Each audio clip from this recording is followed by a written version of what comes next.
Hi అండి, welcome to MV food bites. ఎప్పుడు తినే బోరింగ్ బజ్జీలకు బాయ్ చెప్పేసి బేకరీలో కూడా దొరకని బ్రహ్మాండమైన రుచితో ఇంట్లోనే ఎంతో స్పెషల్గా మరియు అంతే సింపుల్గా ఎక్కువ ప్రాసెస్ లేకుండా sweet corn bread bajji try చేయండి. అయినా కార్న్ క్రిస్పీనెస్ లోపల బ్రెడ్ సాఫ్ట్నెస్ తో చేసే ఈ స్పెషల్ టీ టైమ్ స్నాక్ ని పిల్లలకి స్నాక్స్ గా అయినా కిటీ పార్టీస్ కైనా చేయండి, అద్దరిపోతుంది అంతే. మరి ఈ టీ టైమ్ స్నాక్ ని ట్రైన్ కంటే ఫాస్ట్ గా చూసేద్దాం పదండి.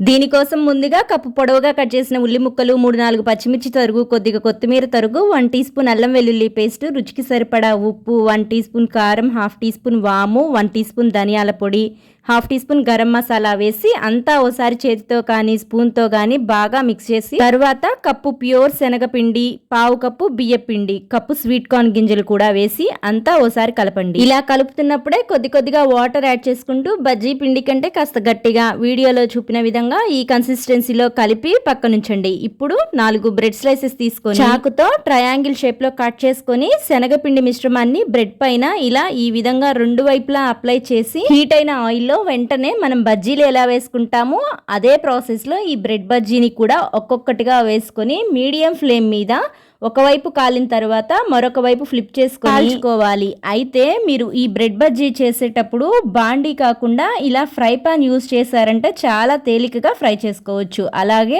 ఆయిల్ కూడా ఎక్కువ పట్టదు. ఇదే విధంగా మిగతా వాటిని కూడా మీడియం ఫ్లేమ్ మీద మాడిపోకుండా కాల్చుకొని మీకు ఇష్టమైన సాస్ తో సర్వ్ చేసుకోవటమే. ఈ స్పెషల్ స్వీట్ కార్న్ బజ్జీ గురించి మీకు ఏమైనా డౌట్స్ ఉంటే కామెంట్స్ లో తెలియచేయండి. రెసిపీ నచ్చితే లైక్ చేసి మీ ఫ్రెండ్స్ అండ్ ఫ్యామిలీ మెంబర్స్ కి షేర్ చేయండి. ఇలాంటి మరిన్ని సింపుల్ అండ్ క్విక్ రెసిపీస్ కోసం మన ఎంవి ఫుడ్ బైట్స్ ఛానల్ని సబ్స్క్రైబ్ చేసి ఫాలో అవ్వండి.